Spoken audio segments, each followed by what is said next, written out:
Let's see how this works. Hello world, we are stuck on 95 south,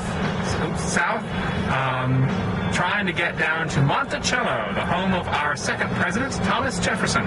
Which is in Virginia. Right, deep in Virginia. This is Will's first time in Virginia?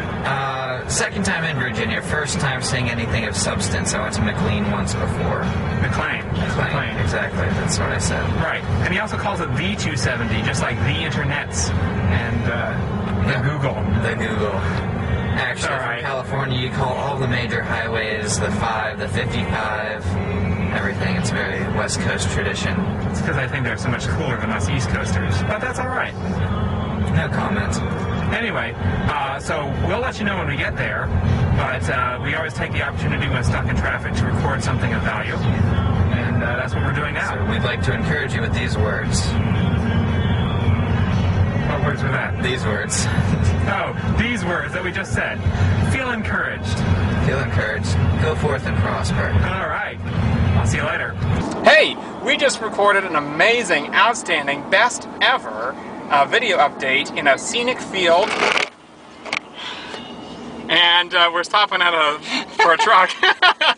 Hi. And it was all for nothing. All for nothing, because we talked to you, but you weren't filming.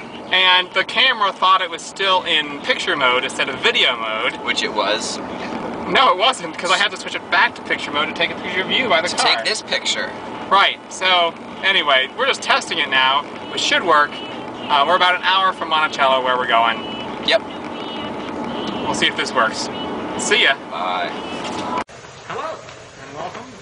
We have arrived. We made it. We are at Mount Vernon. Anything you want to add about our 4-hour trip to cover 126 miles? I don't even know where Mount Vernon is. Well, for those of you at home, you probably know exactly where Mount Vernon is. We're not at Mount Vernon, we're at Monticello. Oh, that's what the confusion was. See, when he said Mount Vernon, I knew that he was wrong, and I wanted him to admit it. We're at Monticello. Thomas Jefferson's home here in the rural area of Virginia. Very lovely. Got our tour booklets, and we're going to be taking off at 5 p.m. on the shuttle. No, on the tour. Our tour's at 5 p.m. Our shuttle is hopefully before 5 p.m. I think the shuttle leaves at 5 p.m., but that's yet to be seen. We'll see. It's open until 7 p.m. for those of you who are thinking about doing a trip down here. So give yourself plenty of time to drive. There may be traffic on 95. Yeah, 95 is terrible. But you have till 7, and the grounds, you can always tour the grounds. That's right. So we are probably do more updates from the gardens of the house itself. Yeah, something to look forward to. Yeah, we're having a blast, despite the long trip. And we're looking forward to seeing a little piece of Thomas Edison's genius. Jefferson.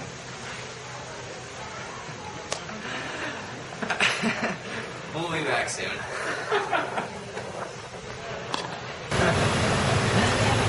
Hello, here we are on the shuttle going to the top of the hill for our 5 o'clock tour. Very excited about it to see Thomas Jefferson's house. Thomas Jefferson lived in luxury, I'm told. He had a very interesting house designed himself, which is something that Will's wants to do, and I wouldn't mind doing.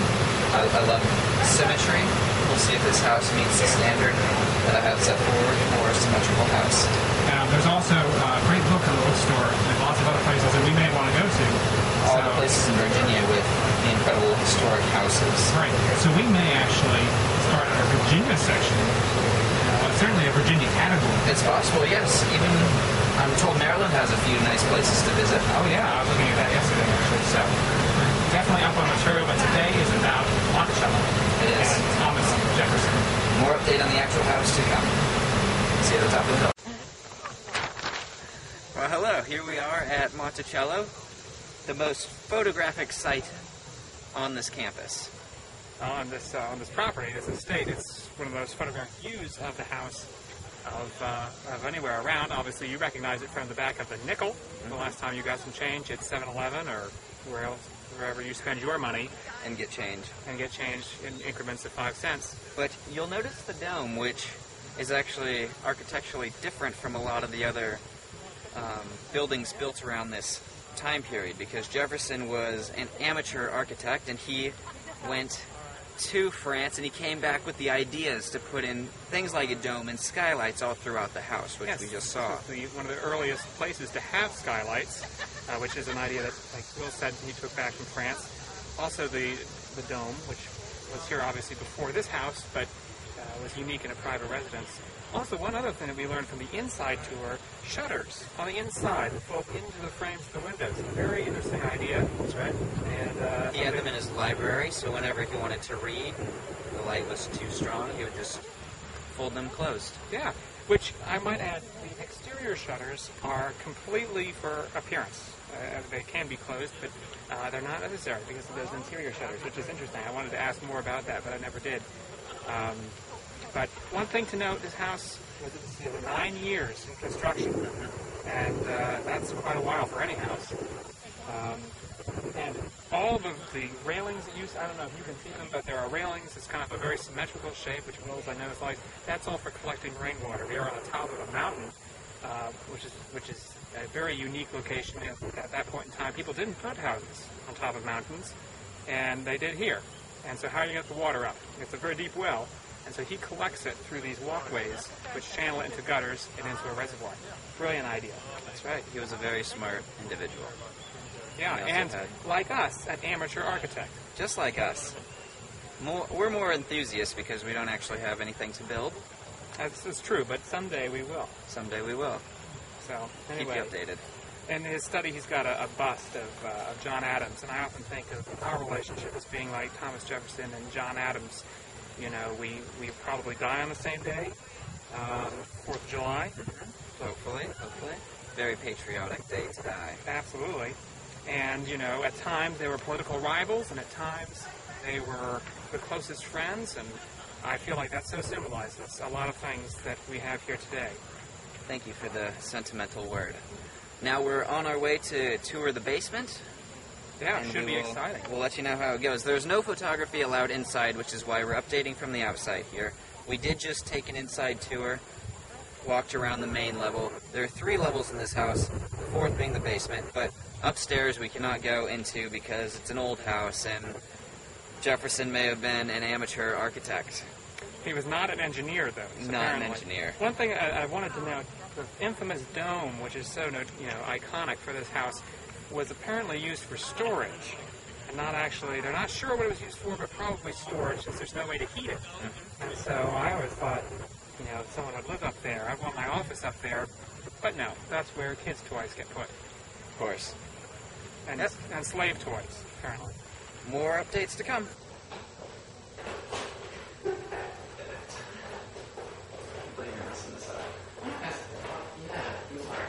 We're just trying to get something where we're walking down the wall, having a good time, looking through the windows. Oh, look at these windows. Walking past. Here we are in the cellar. This is Thomas Jefferson's cellar. Wine cellar. Wine cellar, exactly. And we did enjoy learning that he had... There's a counterweight right in here. You pull the bottle down, and then the force of the weight, which is just in here, pulls the bottle back up again. And that's how you deliver wine effortlessly up above you. What he would do is he'd send down the empty bottle, and then a slave would come down here, replenish put in a fresh bottle, and send it up to him. Actually came in the side of the fireplace, which was pretty cool. I wouldn't have put it there, but he did, and that's awesome. Get a nice warm vignette. Vignette? Oh, yeah. It's okay. I'm going to Google that when we're done with this. He's going to Google it because he's kind of a noob. Cutting out now. Almost endless array of things to look at here in the house. Anything from dumbwaiters, which we just saw how they work, to bells and things like that. We're now going to head over to the gardens and see what he grew to eat. Exactly. Fruits and vegetables grown here on site. It's awesome. Like they did in the old days. Farm fresh.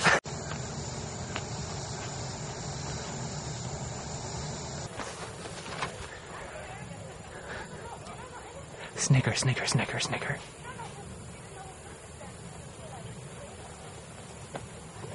As in the Sound of Music? You know the Sound of Music? Yes, they did this. I almost hit my head on this tri-pane window. Pretty cool. They didn't do that in the Sound of Music. No, they didn't. It was a very grace-filled film. Anyway, we're just touring the gardens, vegetables, lots of fun. I love these things. And you will never see this because it will be deleted pretty soon after it's filmed. Still at the top of the hill, making our way down. And still walking. You're probably getting dizzy by us walking. Still walking. Hope it's not too bouncy on that end. But we don't really care. Nope. It's our production. You just watch it. We'll see you at the graves. Leave a comment at the bottom. Oh, hey there. I was just reading my guide to Thomas Jefferson's home. What year did he die? 1973. 1826, July 4th. Same year and day as John Adams. John Adams. Something you will know if you saw the HBO series on John Adams. You're familiar, of course, with Thomas Jefferson from that, I'm sure. Of course you are. So here we are down at the main plaza where you check in. This is where we started and this is where we finish. We go get in our car and we take off from here. So this is kind of the end of the road for this road trip. We're probably going to go grab something to eat. That may be noteworthy. If we find any good ice cream, we'll recommend it to you. Yeah, because the food is a big portion of any road trip. Absolutely. As is the gas. Big portion of any road trip budget. Well, thanks for joining us today, and we'll see you later. See you next time.